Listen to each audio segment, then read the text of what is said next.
আকাশের মেঘ এখন হাতের নাগালে। শুধু 2টি উপকরণে মাত্র 10 মিনিটে তৈরি হবে এই আকর্ষণীয় ক্লাউড কেক। বিশ্বাস করুন, এটা কেক না, এ যেন একদম মেঘের টুকরো। এত ক্রিমি মেল্ট ইন মাউথ একটা কেক মুখে দেওয়ার সাথে সাথেই জন্য আমি প্রথমেই নিয়ে নিয়েছি 4টি ডিম। আমি আজকের কেকটা একটু বড় করে বানাচ্ছি, তাই 4টি ডিম নিয়েছি। আপনারা ইচ্ছে করলে প্রথমে 2টি ডিমেরও বানিয়ে দেখতে পারেন।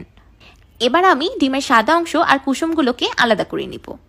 ডিমের সাদা অংশ আর কুসুম আলাদা করার সময় একটি বিষয় বিশেষভাবে লক্ষ্য রাখবেন, যেন ডিমের সাদা অংশে কোনোভাবেই কুসুমের অল্প একটু অংশ অবশিষ্ট না রয়ে যায়।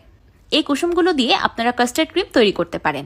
আমার চ্যানেলে আপনারা কাস্টার্ড ক্রিমের রেসিপি সহ কাস্টার্ড ক্রিম দিয়ে তৈরি অনেক ডেজার্ট আইটেমের রেসিপি পাবেন, ইচ্ছে করলে চেক করতে পারেন। এবার ডিমের সাদা অংশে দিয়ে দিলাম 1/3 কাপ বা 70 গ্রাম চিনি। এবার একটি ইলেকট্রিক হ্যান্ড বিটারের সাহায্যে ডিমের সাদা অংশের মেরাং বানিয়ে নিব। আপনাদের হাতের কাছে যদি ইলেকট্রিক হ্যান্ড বিটার না থাকে, তাহলে আপনারা উইক্সের সাহায্যেও মেরাংটা তৈরি করে নিতে পারবেন। কিন্তু উইক্সের সাহায্যে মেরাং তৈরি করলে চিনিটা একবারে অ্যাড করবেন না। প্রথমে ডিমের সাদা অংশটাকে অল্প একটু বিট করে ফেনা তৈরি করে নেবেন, তারপর অল্প অল্প করে 3-4 বারে চিনিটাকে অ্যাড করবেন। চিনির পরিমাণটা আপনারা আপনাদের পছন্দ অনুযায়ী কমিয়ে বা বাড়িয়েও নিতে পারেন, কিন্তু আমার মনে হয়েছে এই 1/3 কাপ চিনিতেই একটা পারফেক্ট মিষ্টি হয়েছে। না খুব বেশি মিষ্টি, না খুব বেশি কম। কেক বানানোর জন্য ডিমের মেরাংটা এখনও পারফেক্ট হয়নি। দেখতেই পাচ্ছেন ডিমের মেরাঙের পিক্সগুলো এখনো কতটা বেশি সফট আছে। এই মেরাংটাকে বিট করতে করতে একদম স্টিফ পিক্স তৈরি করে নিতে হবে। মেরাঙে একদম স্টিফ পিক্স তৈরি হয়ে গিয়েছে। দেখতেই পাচ্ছেন পিক্সগুলো একদম স্টেবলভাবে দাঁড়িয়ে আছে। এটা এখন কেক তৈরির জন্য একদম পারফেক্ট মেরাং। এবার মেরাঙে দিয়ে দিলাম 1 চা চামচ ভ্যানিলা পাউডার। আপনারা ইচ্ছে করলে এখানে ভ্যানিলা এসেন্স বা আপনাদের পছন্দ অনুযায়ী যে কোনো এসেন্স ব্যবহার করতে পারবেন। ক্লাউড কেকটাকে বানানোর জন্য আমি একটি রাউন্ড শেপের পিজা ট্রে নিয়ে নিয়েছি।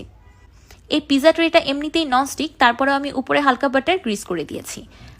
আপনাদের হাতের কাছে এমন কোনো পিজা ট্রে অ্যাভেলেবেল না থাকলে আপনারা এখানে যে কোনো স্টিলের বাটি বা সিরামিকের প্লেটও ব্যবহার করতে পারবেন।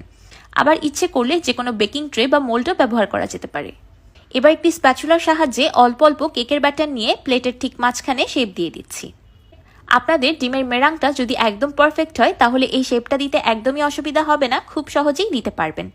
তারপরও চেষ্টা করবেন এই শেপটাকে একটু আলতো হাতে আস্তে ধীরে দেওয়ার, না হলে ডিমের মেরাংটা নষ্ট হয়ে যেতে পারে। আমি সম্পূর্ণ মেরাং দিয়ে একটি রাউন্ড শেপের উঁচু কেকের শেপ তৈরি করে নিয়েছি। এবার উপর থেকে দিয়ে দিচ্ছি কিছু আমন্ড ফ্লেক্স অ্যান্ড চেরিজ। এটা একদমই অপশনাল, চাইলে স্কিপ করতে পারেন। কেকটা অলরেডি দেখতে কতটা বেশি কিউট লাগছে, তাই না? এবার প্রিহিটেড ওভেনে 180 ডিগ্রি সেলসিয়াসে কেকটাকে বেক করে নিব 30 মিনিটের মতো। ওভেন স্পেসিফিকেশন অনুযায়ী টাইম অ্যান্ড টেম্পারেচার ভ্যারি করতে পারে। আপনারা ইচ্ছে করলে এই কেকটাকে অন্যান্য কেকের মতো চুলাতেও বেক করে নিতে পারবেন, একদম পারফেক্ট হবে, গ্যারান্টিড। কিন্তু পানির ভাবে বেক করা যাবে না, ড্রাই বেকিং পদ্ধতিতে বেক করতে হবে। 30 মিনিট পর আমার ক্লাউড কেক পারফেক্টলি বেকড। একদম টেডি বিয়ারের মতো নরম তুলতুলে একটা কেক তৈরি হয়েছে।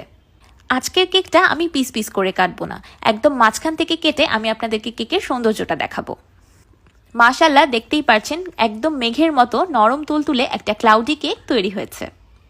আটা ময়দার ব্যবহার ছাড়া এত অল্প সময়ে ও অল্প উপকরণে যদি এত মজাদার আর গ্লুটেন ফ্রি কেক তৈরি করা যায়, তাহলে আর কি লাগে বলুন তো? এত ক্রিমি স্মুথ জিগলি একটা কেক যে মুখে দেওয়ার সাথে সাথেই একদম মিলিয়ে যাচ্ছে।